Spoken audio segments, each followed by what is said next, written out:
Welcome, Logic 247 FAQ video number 5, weekly trading zones. Tomorrow morning, our partners and passport holders at 6:15 a.m. Eastern will receive the weekly trading zones. These are an important slice of the pie. The zones, exclusive to CFRN, we first published them for the community December 14th of 2009. We have charts going all the way back to then. We have the zones published then every Monday like clockwork. And what's interesting about those older charts compared to the new charts, well, the interesting thing is that price does the exact same thing today that it did then, that it did back to the inception of the markets, and that it will continue to do as long as the markets exist. This is the Dow. I'm going to keep it real simple, just show you some of the numbers. Here's what they're going to look like when you see them in the channel tomorrow. Give me a second to pull up a set from last week.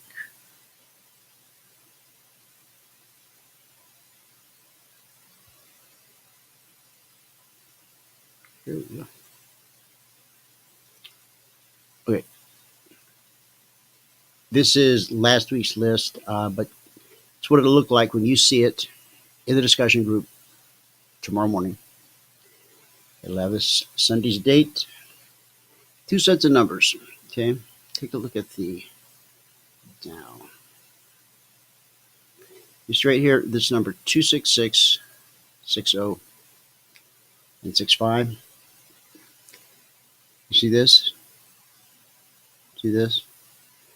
That's that number. Put on the chart. We have an app. When you download the platform and you get the indicators, you'll get an app in the indicators that will put these zones on the chart for you. So make sure you do download that.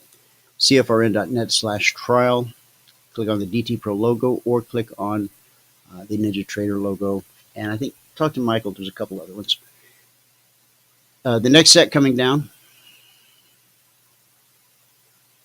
26,490 / 95, 2634 / 26,350. Okay, so you see what they're going to look like. This is how I want you to interpret them and get them onto your chart. Even if you have to do it by hand, just go ahead and do it. All right, so this was the Globex Open last Sunday night. As you can see, it was April 21st, 2019. Now, price opened, headed straight for a weekly trading zone. I'm not going to go into great detail in this video. I want to keep it short, but only 3 things happen when price gets to a weekly trading zone.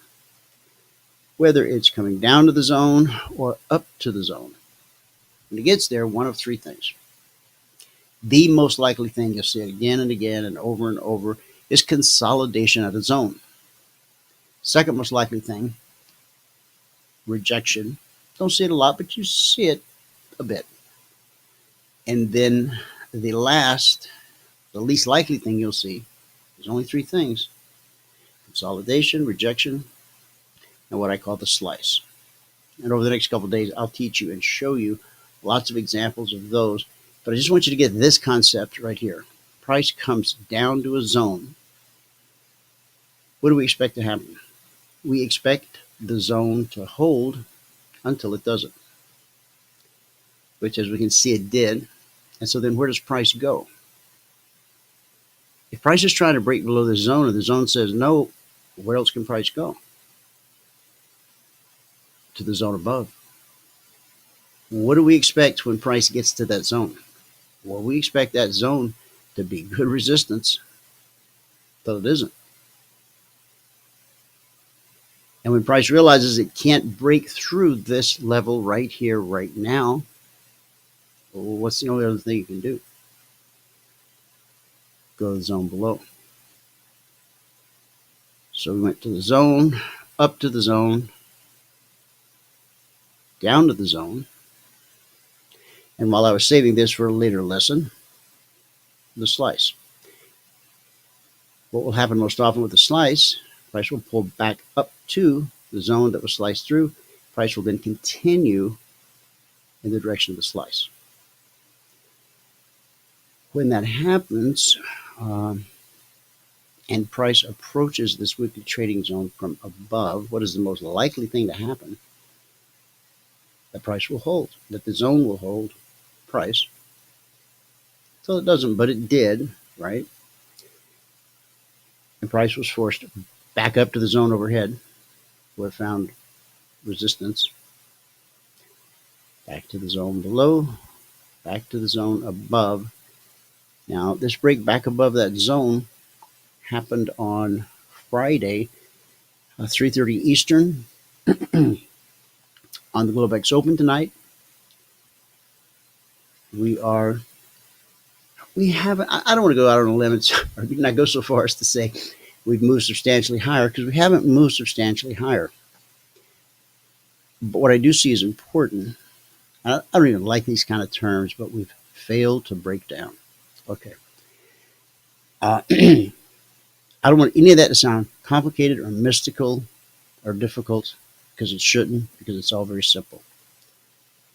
I don't know how old you are, if you ever played Pong, or remember the original video game where the little ball just went back and forth. And if you had your paddle in the right spot, it would send the ball the other way, right? And if your paddle's in the right spot, it sent it. Again, simple by design. You can study this chart tomorrow. I gave you links in the discussion group, a lot of links with charts, charts going back, because I want you to understand that this behavior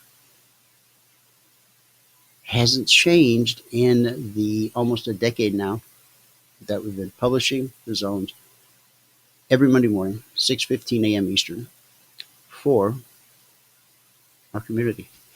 Okay, you got enough food for thought right here.